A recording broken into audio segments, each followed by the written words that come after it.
All right, Doc here from North America. Good morning, good afternoon, and good evening. It is Tuesday. We're moving along in the week.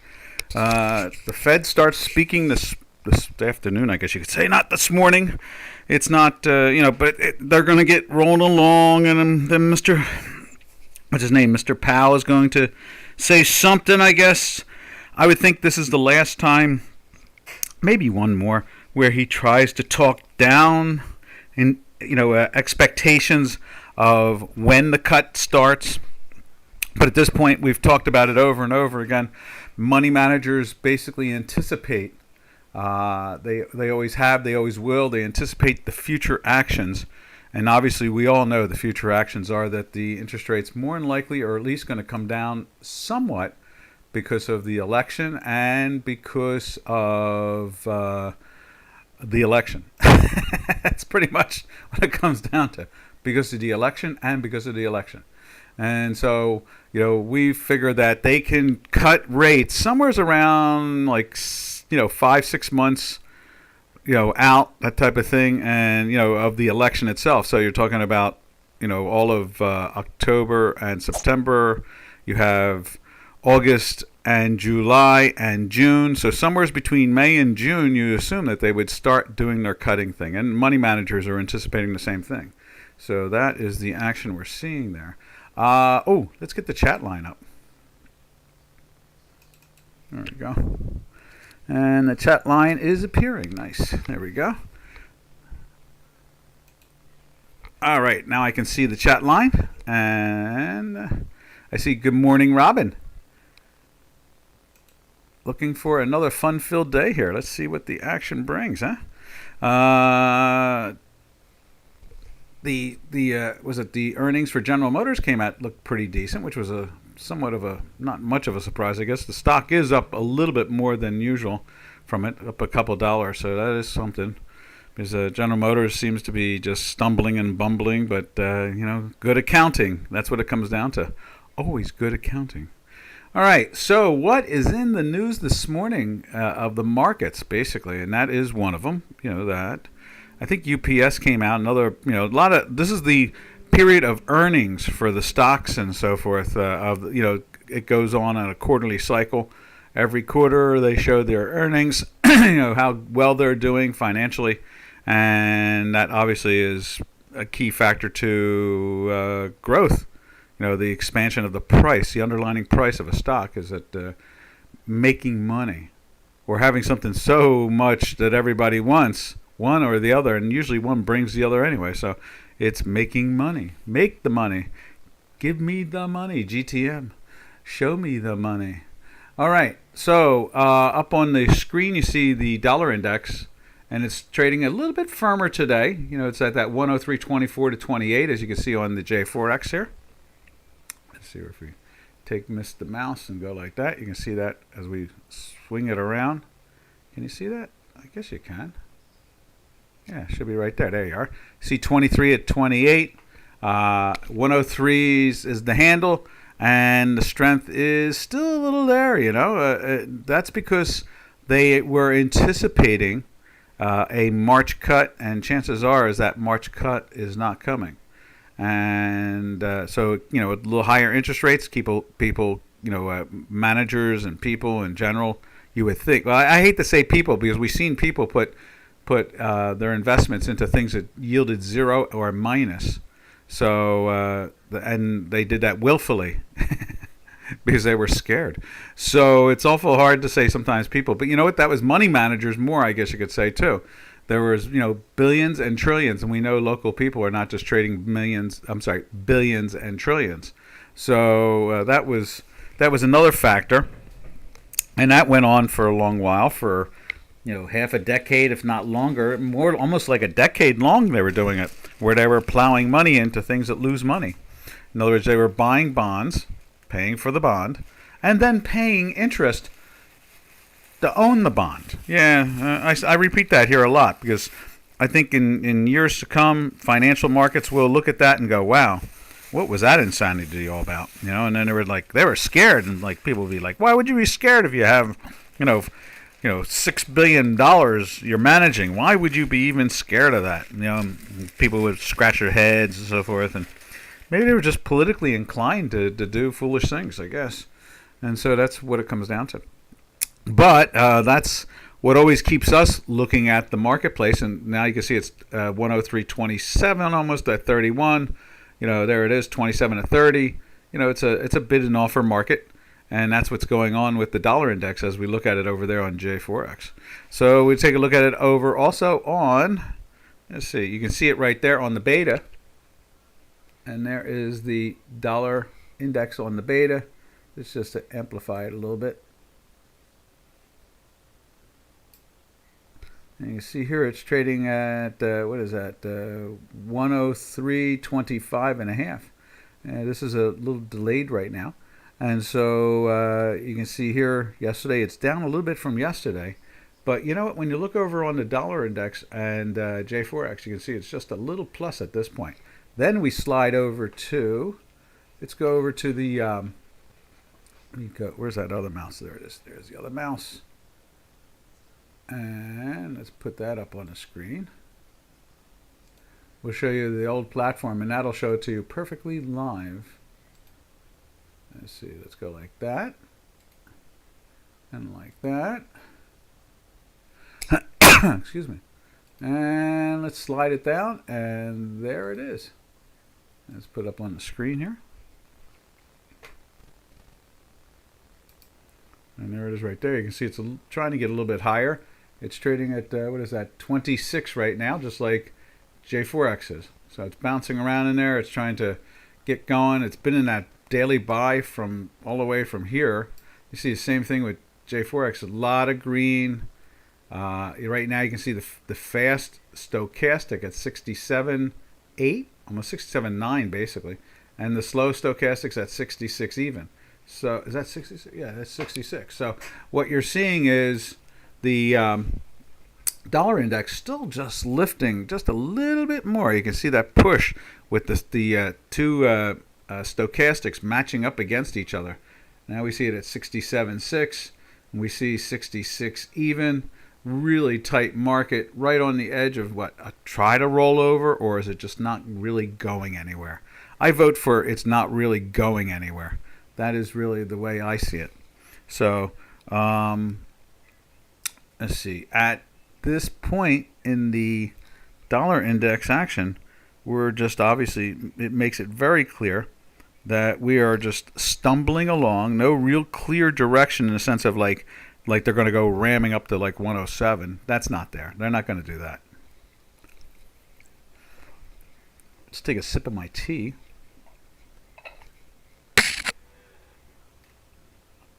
All right. So from there, let's go take a look at the euro and see what the euro action looks like today.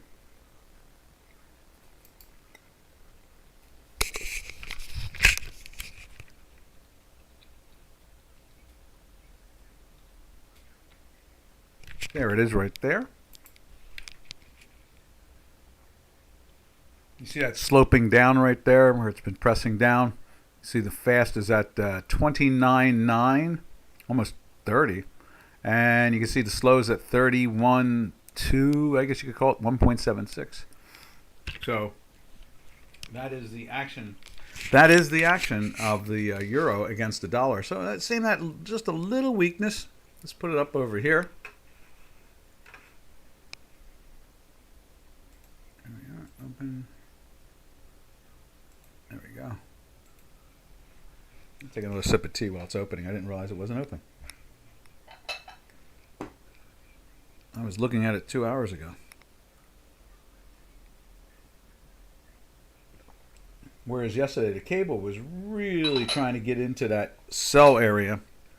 The euro itself has been kind of pressing down. There it is again. No, that's a cable right there. Cable is battling to get into that sell, and let's steal one of these reds. Right there. It was green and red there, so no, and then definitely there it is. So you can see we're actually now threatening the weekly sell on the cable. Now let's jump back over to the euro right there. That has been, it's it's not getting clocked. You know, I mean, they're not beating these things up. They're just like leaky little rowboats. They're just leaking. That's all they do. They just leak. They're not sinking. They're just leaking, and that's the flavor of it all. And you can see with the euro now, like that, it's trying to make a bounce. You see, it's really, that zigging, zagging pattern right there. They're really trying to make a bounce, but not much there to begin with. And that weekly, as much as it's been in a weekly sell from here, you're only talking from the 109 area down to the 108.40s. You're talking about, like half a handle. They're not, like I said, it's not extreme. And I don't see why it would become extreme until they start really cutting those rates. And then I'd imagine you're going to see the dollar go down. All right. Now, do I think it's going to be an extreme sell-off in the dollar? No. I mean, probably it could be a good one. We could probably break into the 99s again. That'd be interesting, and that would be starting to become what I like to call undervalued, or oversold. And right now, I look at it as overbought, since it's over the 1.000 type of thing. All right. In the dollar index we're talking about. All right. So from here, we put up on J4X, we'll put the cable. There it is right there. There's that cable. You can see a second day of the red. You see the fast is at 32.2 basically, and the slow is at 42.2. So that's a pretty good, almost like what is that? That's an 18%, 16% discount. So it's moving down a little bit. And just like everything else, it is having its attempt to try to clarify the real buying and selling that's going on in the dollar itself and all these pairs trades around it. Let's see, what do we got from there? Let's take a look at the Swiss. And there is the Swiss right there.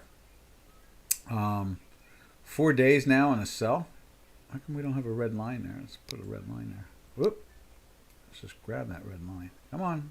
Red line. Right there. And let's widen that out a little bit. And so it's been in the sell since there, and it's going more the wrong way than the right way. And that's because partly we're in a weekly buy. So you don't really want to take the sell. So in other words, you don't want to basically be a buyer of Swiss and seller of dollars. Right now it's telling you the opposite action is going on there, and that's why we're stuck in that neutral stance. And as I guess everybody starts to get comfortable with the idea, the Federal Bank of Switzerland is starting to fight inflation at this point in time, which was kind of interesting, really. Didn't realize that they weren't fighting it, and now we're seeing that they are fighting it, and that's a pretty interesting factor, All right. Minimize that right there. And so from there, we march our way over to the yen. The LDP every day. I have Nikkei News on almost 24/7 on one of the screens here. And every day it's another thing on the, and I always forget the words that they call it. Something scandal. They were taking money in. They don't call it bribery as much as they call it fundraising scandal. That's it. They call it the fundraising scandal. And every day, someone was, again, apologizing to some higher up today. They're so sorry. They didn't mean to do it. We're going to clean this mess up. We're going to... And, since the beginning of this LDP situation, we've had a change of the Bank of Japan, the head. We've had a change of 5 ministers inside the Japanese Diet, the Congress there. We've had resignations. That's changed. Not only did we have 5 resignations. They left their seats altogether. What else is there? They've gotten rid of, I guess, the leader of the LDP itself. Probably the political side of it. And everybody has been fined who belongs to the LDP. I mean, it goes on, and like this morning, there it is again. They just, it's always up on the news over there. And so we're that's why we've seen this yen go from the 115s up to the 152s, up to something like a 40 some odd year high. We're seeing right now, because of that enormous burst of inflation, I guess you could say, because it's losing value against the dollar. And so that's a big inflation shift when your currency goes from 1.15 or 1.10, that type of thing, up to 152 over a half a year period. That's a big, powerful inflation move. That's what is that, like a 35%, 40% move. Whereas, we watched The Great Experiment, and that poor thing is going, that thing gets crushed. I mean, it goes from 1 and change to 33. And on any given day or week, now it's calmed down a lot. It's not double, tripling, and quadrupling, 10 factor, but that's an inflation factor, and that's why inflation in Turkey, depending on the area and the product, it could be anywhere from 65%. That's the official, I think, rate of the Central Bank of Turkey, and I've seen 150 some odd percent in some areas, like food and vegetables and fuel and so forth.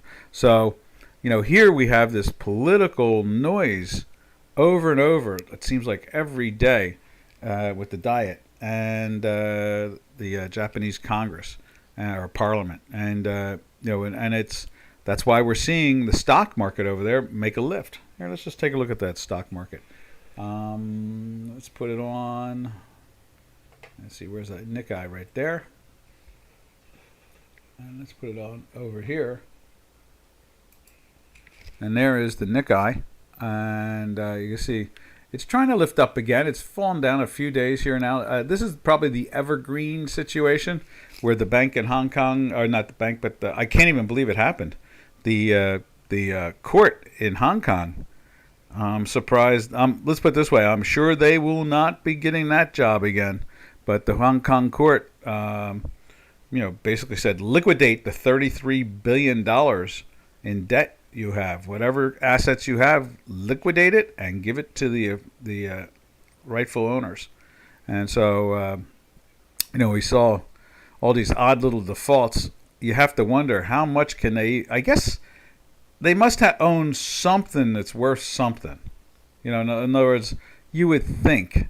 Now, we saw they couldn't fill a $15 million interest payment about a month and a half ago to an $11 billion note, or $11 billion in debt.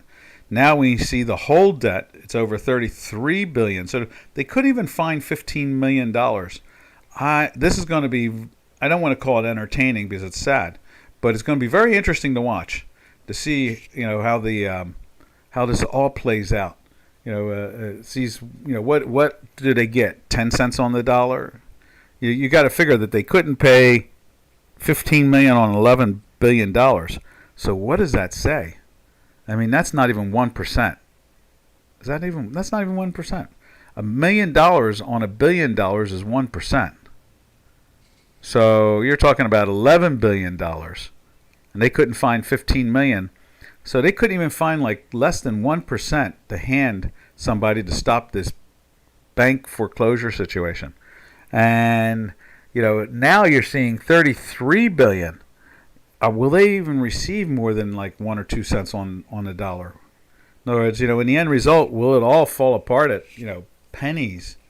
Just horrible for the investors. So, and they constantly want to pretend that they're the second largest economy in the world. Not the second largest economy in the world doesn't default on a simple $15 million payment that supposedly has $33 billion in assets. Nope, don't work that way. So they've been obviously spending that money somewhere else, and it's just another educational point for us to understand the financial markets over there. Where did they put the money? Where did it go? I heard one person over here say, see, this shows you that ghost cities don't make money. And that's a frightening thought, in the sense that they've taken and built ghost cities. In other words, they build cities that no one's living in and knock them down and then rebuild them again so they can give jobs out and spend money. And that is not going to be the main theme. You know that, because everybody wants to, the left in America and left in the media wants to protect a communist nation from going bankrupt. All right, let's jump over to, now that we've seen the Nikkei, let's go back to the currency again. And where are we? Right there. And let's slide over to the Great Experiment.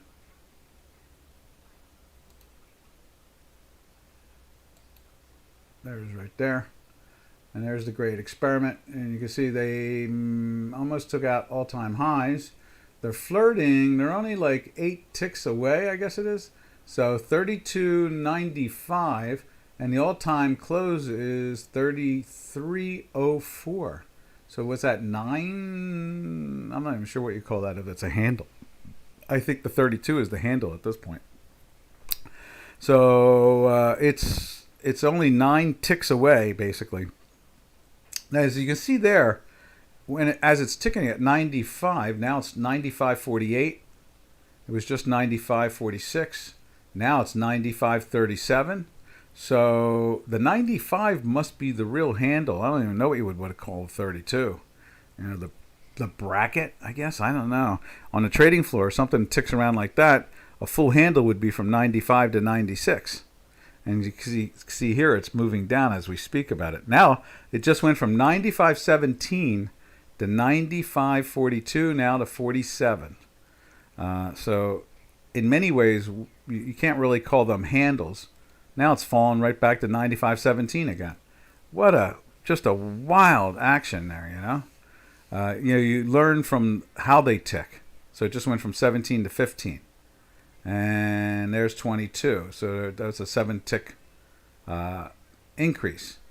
And so I guess what we need to do is, to get the 96, it must be, to get the 04, that must be 900 ticks to get to 04. Now it's trading at 95.48. And so that's how vicious this product trades, and the volatility. And when you get that increased volatility like that, that automatically is an inflation. It's a financial inflation. All right. From there, we go over to the South African Rand, the number one brick in the world. Out of all the 5 or 6 or 7 or 9, whatever bricks there are, this is the most powerful brick of them all.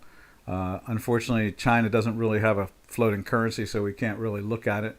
And there's obviously the other currency that does float, that we call the currency that will not be named. It's like Voldemort and Harry Potter, and that is stuck on a shelf somewhere. It's an oil producer.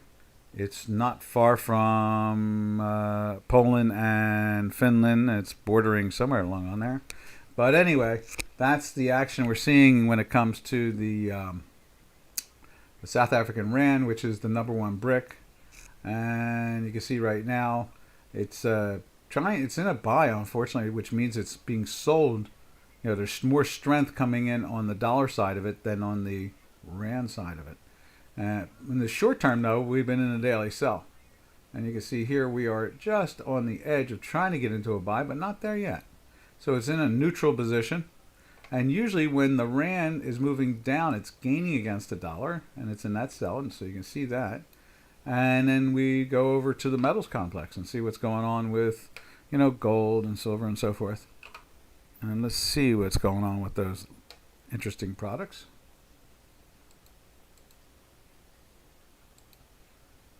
All right, and there is gold, and that is the April gold.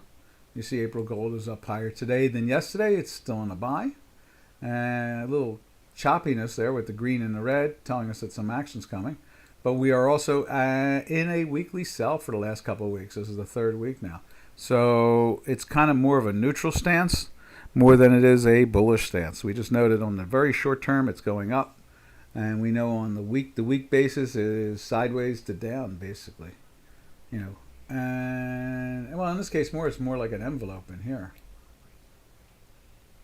And then from there, we go over to we go over to silver. Silver's showing a little pressure too. It's just on the edge of pressing down here. We're still in the weekly sell there. It had a nice little pop yesterday. But again, the silver is just not really leading this market as much as we always hoped that it would at least start to join in with the gold. Gold trading at $2,000 an ounce area, and only $150 off from its all-time high, and you're talking not even that. It's like maybe 125, and so you're talking about less than 5%. And then from your all-time high, then you look at silver. Silver's trading at 23 and change right there. And let's put it up on J4X too. And the silver is the all-time high is $52, I believe it is. And so we are seeing that the silver itself is just not lifting. We just can't get that to lift. And there it is right there. It's trading at 23, and I think the all-time high. Let's throw it up on the whole screen, and let's put it up in there as a monthly, so we can see the all-time high. And there's a 30 a while back. There is a 40 a while back. Now they're saying that was 49.77. So we are over 50% down, not 5% down like gold, but over 50% down. And so that really sticks out, and I guess it's almost like those emergency things, break glass when on fire type of thing. And so, silver just does not, really get the action that gold does until it gets into a desperate moment, and then they leap. That's when they leap. All right. Oh, and let's check it out on the beta too. See what the beta is doing with both of those. There's silver, and it's playing with the sell. It's right on the edge of the buy, and you can see it's coming off of the top. And let's see. Then let's take a look at gold, right next to it. And gold, same situation. Not same situation. It's in the buy, and the weekly is still in the sell, and we'll have to watch this thing play itself out. But it's not the strongest move, but it is.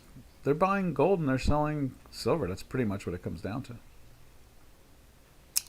All right, now from there we march over to, where do we march over to? March over to, oh yes, I wanted to go look at copper, because of China's situation.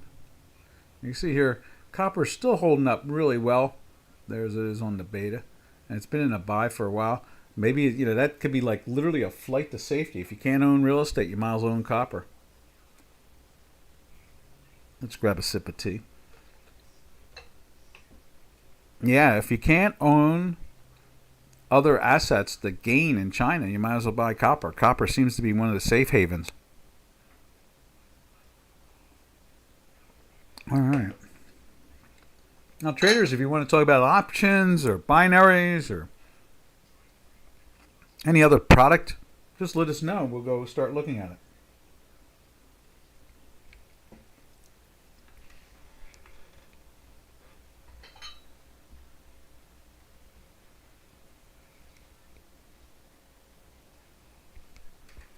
All right. Just another sip of tea since it seems like no one's paying attention this morning. All right.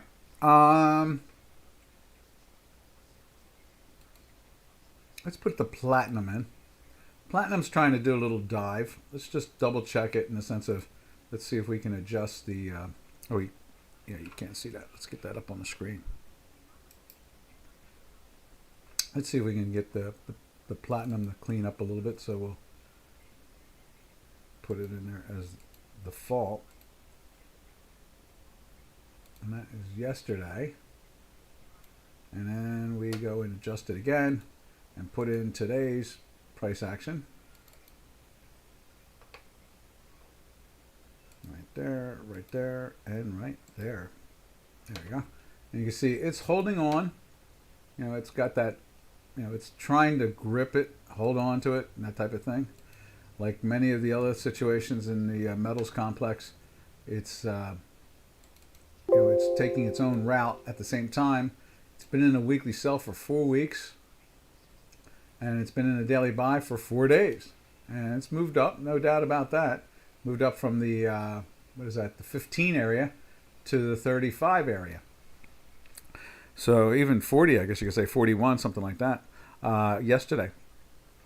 But overall, they're not. Again, another reason to be concerned about trying to short-term trade these products is that they don't really have what we like to call conviction, and we just don't see that conviction. We just don't see the hunger, the desire, for buyers to jump in. That's the problem at this point in time, is that when you don't have any conviction or desire to buy it, things go sideways. They kind of hang out. In this case here, we've been screaming the warning sign for months now. It's awful cheap. You're talking about, gold has to come down before you want to sell this product. It cannot stay up here, and you don't want to short this product with gold up so high. Wow, look at all the countries suspending UN RWA under the microscope. I guess what happened was the UN was financing the Hamas military, whatever they are, terrorists, whatever you want to call them. They're firing weapons at people and killing people. It looks like they financed that whole tunnel system. So the UN paid for that tunnel system that's underneath Gaza. Wow, that's I heard that a couple of days ago. I didn't think they were taking it serious, but it's coming up on the screen right now. UNRWA under the microscope. I don't know what UNRWA is. Let's take a look and see. That caught my eye. 12 UN employees accused of participating in Hamas attacks. Oh, great. Wonderful. I thought they were supposed to be trying to save lives. Let's see, UNRWA. Let's see what that stands for. UNRWA. United Nations Relief and Workers Agency. Oh, great. So all the donations and all that money going to them has been going to build tunnel systems underneath Gaza.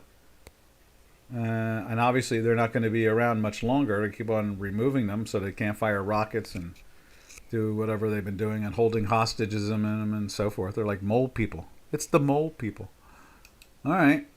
I didn't realize it was a UN something relief agency. Okay. Wow. All right. So that's up on the tape right now. And they just showed 20 countries have stopped donating to it. Wow. Okay. All right. From there, we're done the metals complex. So let's go over to the energy complex. And right there is the dollar. The March crude, just as good as the dollar, I guess. And you can see here, it went into the sell yesterday. A little weakness today, but again, we're in that weekly buy. So, we'll have to just sit back and watch it for a little bit. I guess they're waiting to see if Mr. Biden does anything about anything. I guess that's the only way to really describe Mr. Biden. Will he do anything about anything? I don't know if he'll do anything about anything. That's not Mr. Biden's speed. He doesn't like to do anything about anything.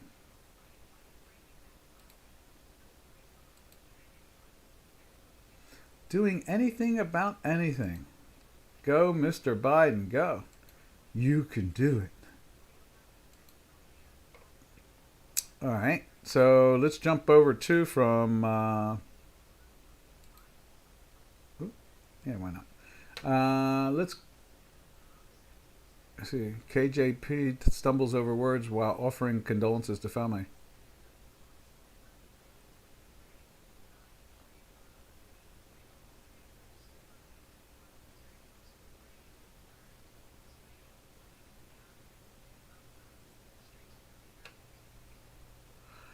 All right, so from there we'll go over to natural gas.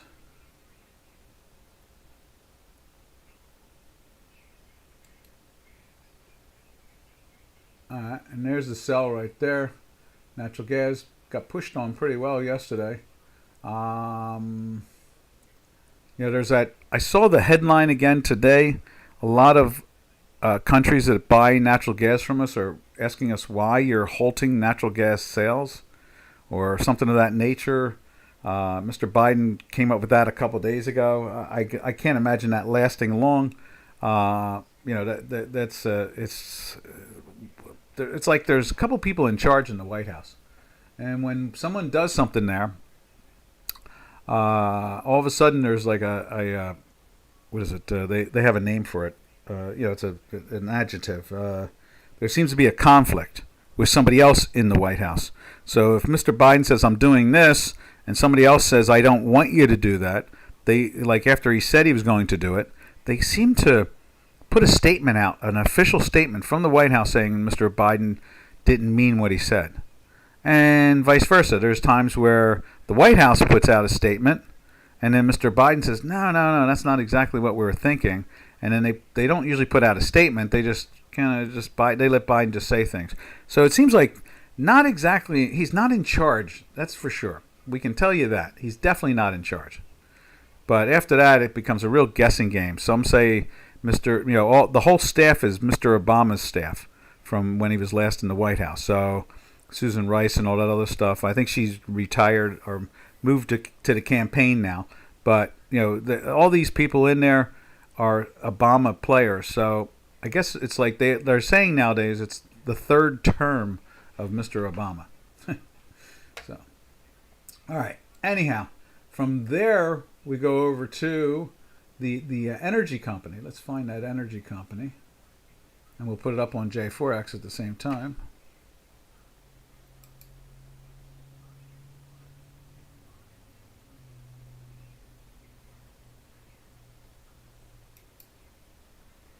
And there is that energy company. I think this morning at one point, I know yesterday was, there we go, did trade down to 728. Basically 73. 24.73. And this morning, let's get that up on the screen again. If I can get my mouse on it. There it is. And let's put that in there. There we are. And let's show you that. Here it is. Oh, we didn't take a look at Brent. We'll get Brent on the screen too. So you can see this is flirted through the 24, bounced off it again this morning and pushing down. You see it's been in, a lot of sells just a couple of days in a buy and then failed again and rolled over. You see we've been in a long weekly sell on that. So the beta is showing us a good direction of it. Now let's get Brent up on the screen. We didn't do Brent. And there's Brent. And you see Brent is breaking down. It's trying to slide into the sell right there. And you can see that pressure. It's been in a weekly buy now for 4 days. Now let's go find is kind. Let's go find it up on J4X.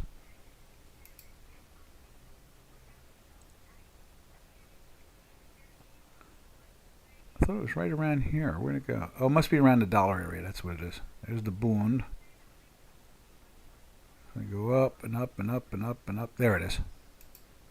And so you see there trading at 81.08, offered at 13. 9s are bid. There's 14s offered. Now 12s offered. It's action. A lot of action in there. And you can see the same situation over here again. Let's move that over and up and down. You see it's trying to press down. And, that weekly is pressing. And you can see over here on the fast stochastic is trading at 70.3, and the slow is trading at 82.91, which is about an 8% discount to it. So it shows you that pressure is coming in on the Brent, like it is coming in on the let's put it up on there, on the West Texas Intermediate right there. See that same action. See that weakness coming in. See it moving down there, and you can see the 4 weeks. We'll start to feel the pressure soon, I imagine, over the next day or two if it stays around here. All right. That completes the view of the energy sector. All right. I'm going to take a sip of tea, give a chance for anybody that would like to ask a question. You're always welcome to ask at any time while I'm talking. And I always enjoy. It's like being on a trading floor. You're dealing with two or three things at the same time. So let me take a sip of my tea, and got that microphone right nearer the mouth, so you'll hear the clanking of the cup and the saucer and the lid. And instead, someone's walking away. Okay.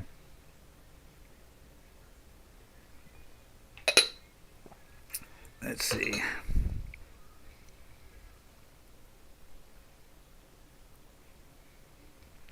Nothing so far. Okay. We'll go back to... Now we're going to go take a world look of all the indices themselves. And since we were looking at... Let's put it up over here. Let's see. Let's go to the Asian markets first, since they're basically closed. And as you can see there, Nikkei is trying to lift up. Was trying to lift up yesterday or last night. Or today. It's today, basically. And then from there, let's go look at the Kospi. Right there, the South Korean index is showing some life. They're saying that, you see this big drop in the Kospi. They're saying that a lot of that came from China. In other words, China is very invested in South Korea. And they've been selling to get cash. You know, as I say, you know, if you have $11 billion in assets, or you have a $15 million payment on $11 billion in assets, object would be is to take some of the assets that you had and liquidate them so you can pay the $15 million. It makes it a little scary in the sense that they can't do that. You know, maybe they were plowing some of that money of the $11 billion into the South Korean market and not necessarily doing real estate. I don't know. You know, we won't know until this all unwinds through the court system. And then I'm sure the China government will do something with the judges about that. But anyway, that's besides the point. So there it is. There's the Kospi showing some strength now that they've come to a resolution on the bankruptcy situation. All right, from there we go over to Hong Kong, where the judges are. You see a little pressure coming down. You see a little daily there, a little pressure, and weekly, same thing. And, what was the Kospi's weekly? Yeah, the Kospi weekly has been in a weekly sell for 4 weeks. So we're starting to turn up. That'll be interesting. Now let's take a look at the Shanghai Shenzhen index right there. And that's wow. You know, that again, that's taking out the lows of the last, I don't know what it is. Let's see if we can get it up on J4X. I know we have a Chinese. There's one right there. That's a Chinese index. So let's see what that looks like. Make it the whole screen. Let's put it in as a monthly. Obviously, it's not breaking down that much. It's taking out it's 2019. There's the 2019 low of 10,163. And right now we are at 11,164. So we're good 1,000. We're about 1,000 points off the low of the last. What's that? 19, right? So that would be going into 5 years. And yeah, that was the end of. That was the beginning of January. Here we are. That's 5 years later.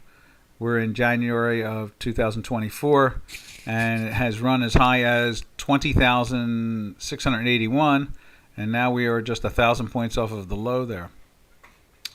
All right, so that's they're feeling that issue financially from it all. And you can see the the monthly is at 14.5, and the slow is at 15.9. So it's less than about 2.5-3% discount.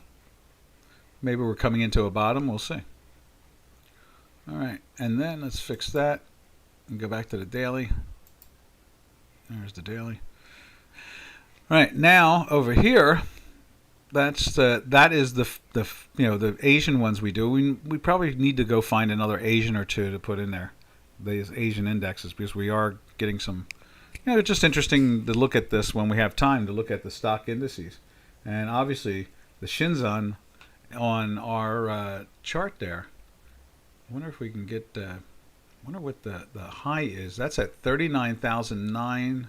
No, is that even higher? 399,001. Is that what that is?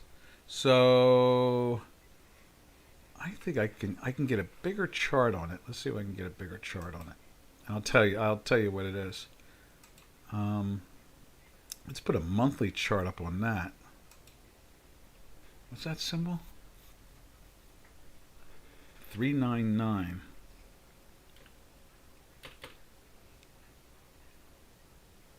Shenzhen Index. There's a couple of them. SHH. Let's see. Let's try that one right there. And then, now they're showing it at 8,000 and change today. So is this still behind? Let's see. No, that's odd. How about that? They're reflecting it at 8,380. Oh yeah, okay, that's what it is there. Okay, and so what was it on Dukascopy? Oh, that might be just a different index. That may not be the Shenzhen. It's just a China ASO index. Okay, so this is let's see what the all time was in it.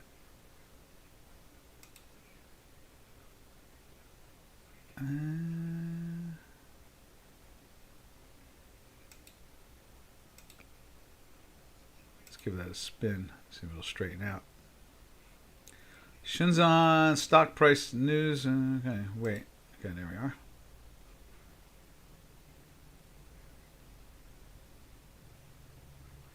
It was in a daily. So that makes some sense. And obviously, what we looked at on the J4X is not the same index. It's just another one of those Chinese indexes. Okay, it's doing a little spinning here now. We'll give it a few more seconds. But that is interesting. It still says wait, price, quotes. Can you wait for it to become responsive or exit? Let's exit page and start over again. There we are. Let's try it one more time. As a matter of fact, let's do it so you can see it.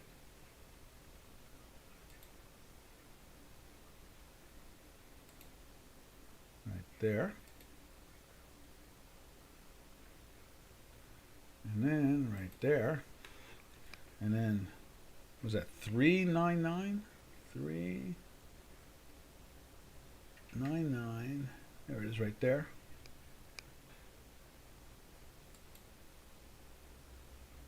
Yeah, see it's at 8,375. Then let's go to 6 months. Let's go to 1 year. Let's go to max. We'll put it bigger on the screen. Here it comes. So its all-time high is, must be 20. It looks close to 20,000. You can see right here. There's 17,000. No, that's 15,000. Doesn't even want to go that high. Oh, okay. There's more. What is that? It seems to me like we're looking at close to 20,000. So 20,000 was it. You can see we made a low back in 19. Okay, and that low was in the 7s, and now we're in the 8s. So we're still 1,000 off of that. But you can see, what type of action it's had. I guess, in many ways it looks like a large Gann triangle, like a 1, 2, and then smaller triangles inside. 3, 4. This could be the 5. It's kind of a little shallow on the 5. And I guess if we drew a line right like that on there, it has a little bit more room to go. What's that? Basically down a little underneath 8,000. And then maybe it'll bottom. In the Gann theory, though, unfortunately, this could be Gann had two theories on triangles. One was it was a 7 wave, and one was a 5 wave. He thought most of them were 5 wave strengths, norms. And so that would be 1 when you identify the one.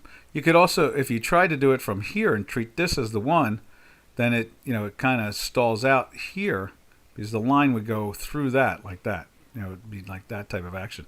So this is more than likely the 1. This is the 2. There's your 3. There is your 4. And then there is your 5, which should have been a little bit higher, like right up to there. And then this is your, let's see, 1, 2, 3, 4, 5, and this will come down to here. And the theory says that it'll come down into this, 7, basically somewhere around in here. And then if it fails that, then it'll come and take out this low of around 6,000, 5,089, right there. And that's the old Gann triangle. All right. Gann triangle. All right. So from there, we'll move from the Asian markets and take a look at the European markets. So to start off with, we'll look at the DAX. There's the DAX. DAX is climbing. It's been very firm. And then you can see where are we at here. We're at from the DAX. You can see we are at the CAC 40 right there. Also higher today than yesterday, showing strength and in buys. And DAX was in a buy too, right? Yeah, DAX was in a buy for 3 days. Its weekly is trying to turn up into the buy. For the CAC 40, same situation, trying to turn up in the buy. It's been 3 weeks in a sell. And we're just starting to see that buying. For the FTSE, FTSE's been in a buy for 6 days. And it's still in a weekly sell though. Interesting. Not able to climb out of that. And then from there we go over to the granddaddy of them all, or the great lady, and that is the Dow Jones Industrial Average, which is a little down today. It's been in a buy for a few days. It's still battling, and it's been in a buy for weeks, like over 10 weeks. Then we have the S&P 500 right there.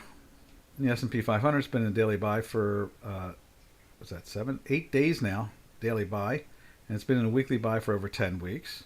And then we look at the Tech 100 right there, and that has been in a daily buy for 8 days, and at the same time for 10 weeks also. So we've been seeing all that strength in it, and they're giving us a little pressure. We're going to shift gears, minimize that, and let's go over to the intraday. You'll be able to see the intraday action of it all. And let's go check it out.